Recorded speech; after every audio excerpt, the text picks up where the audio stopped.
अच्छा सिद्धांत दिया। हमने माँ से एक दिन कहा कि माँ, हम तुमको सेवा नहीं तुम्हारी कर पाते, हम देश के अभागी बेटे हैं। तब उन्होंने एक बड़ा सूत्र देकर के हमको घर से निकाल दिया।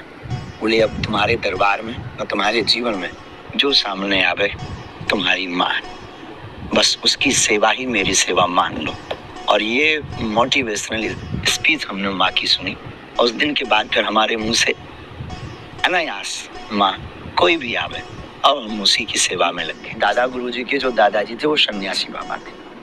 उन्होंने सवा करोड़ दादा प्रथम पुजारी बागेश्वर धाम के, जिन्होंने हनुमान जी को प्रकट किया था अपनी साधना बल से, 1.25 करोड़ हनुमान चालीसा का पाठ किया था।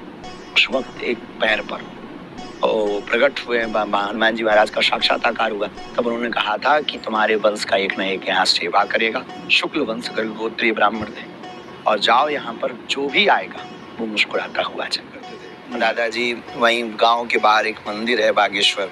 आज जो देश दुनिया के लोग जहाँ पहुँचते हैं वहाँ एक झोपड़ी बना कर रहते हैं। बड़े फक्कड़ साधु, अवधूत महात्मा जिन्हें कहे जाते। हनुमान जी की खूब, बागेश्वर हनुमान जी की कृपा। बड़े बड़े अधिकारी लोग उनके पास आते थे, साधारण परिवार, गांव के लोग सब आते थे। सबके ऊपर वो दया करते थे।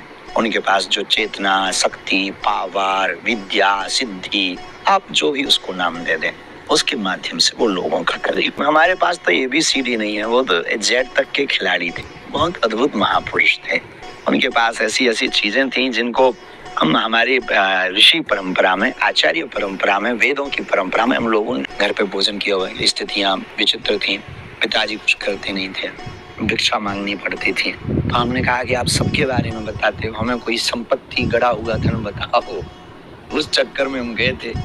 उन्होंने कुछ नहीं, वो तो साधु है, वो देख लेते हैं। उनकी गुरु की तो दृष्टि बहुत ऊंची होती है। उन्होंने कहा रात को आओ।